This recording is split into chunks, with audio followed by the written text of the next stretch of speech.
Have you ever asked yourself if being wealthy is at odds with being spiritual?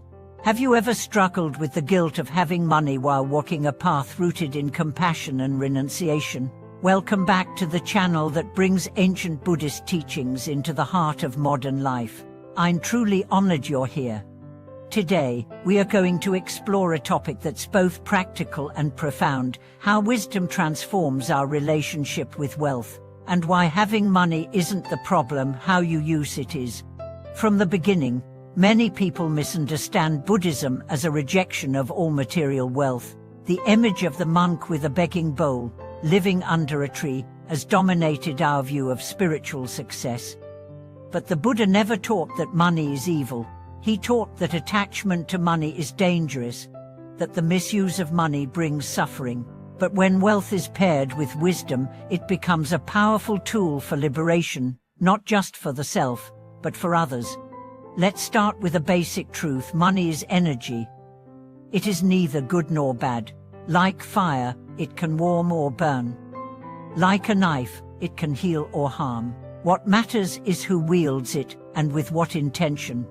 Throughout history, there have been countless lay practitioners who were not monks, but who used their resources to build temples, sponsor teachings, support the Sangha, feed the poor, and protect the Dharma. Their merit is immense, not because they were rich, but because they gave with a heart rooted in compassion and faith. So the first principle is this: don't reject wealth, purify your relationship to it. There's a story of a wealthy merchant who came to the Buddha asking if it was wrong to desire more success. The Buddha didn't say, "Give it all up." Instead, he asked, "Do you wish for wealth to feed your ego or to serve others?" The merchant reflected. In time, he used his fortune to open schools, clinics, and places of refuge. That's transformation. That's wisdom in action.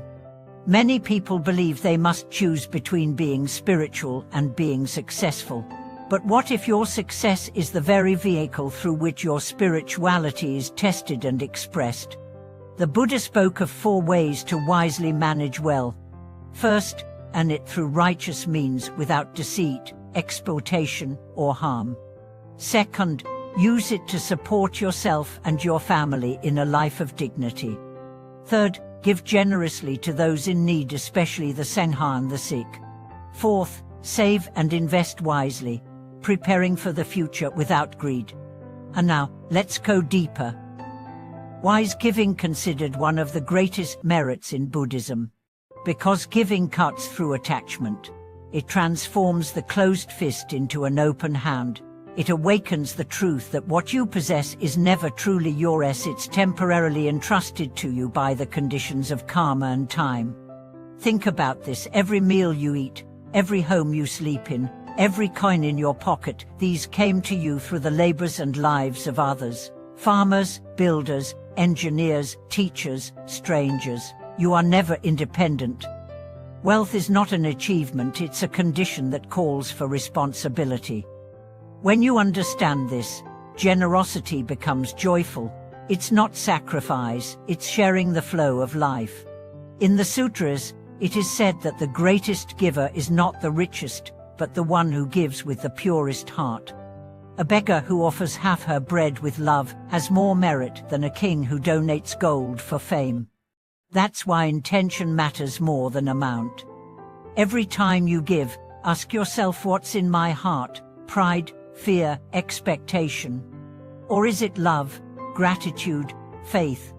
There's a teaching that says a wise person uses wealth like a lotus uses mud, never clinging, only growing. This brings us to the second major point: wealth is a mirror. It reveals your true character. Give a poor man money, and you see his values amplified. Give a cruel man power, and you see destruction. But give a wise, compassionate person wealth, and you see 1,000 lives improved.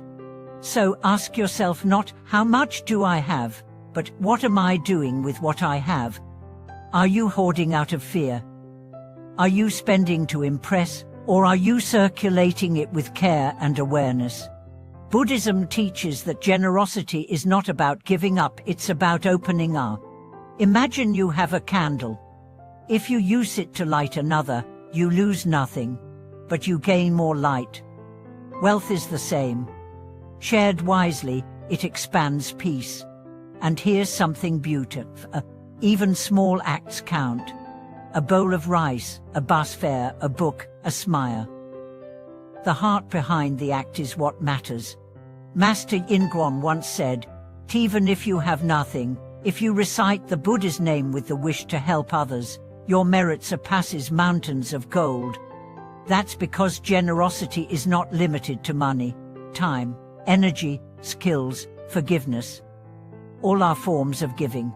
So even if you're not rich, you can be a giver. You can be abundant. But what about fear?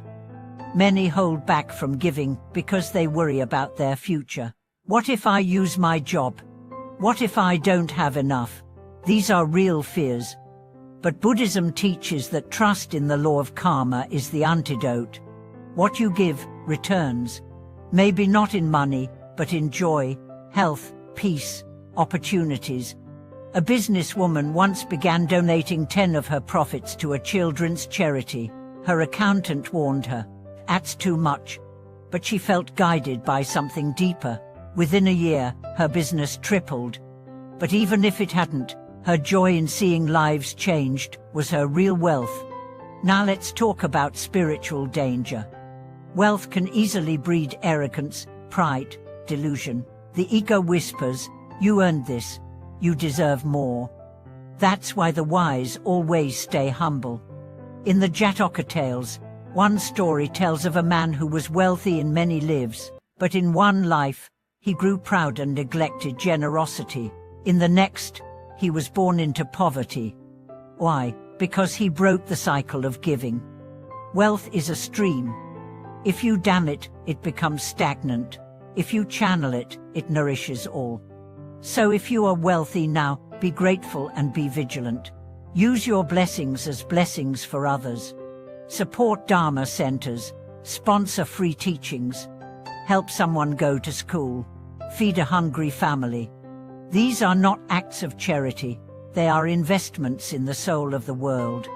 And always remember, true wealth is measured not by what you keep, but by what you give. In your last breath, you'll take nothing with you except the merit you cultivated, the love you shared, and the lives you touched. That is your real bank account. That is your legacy.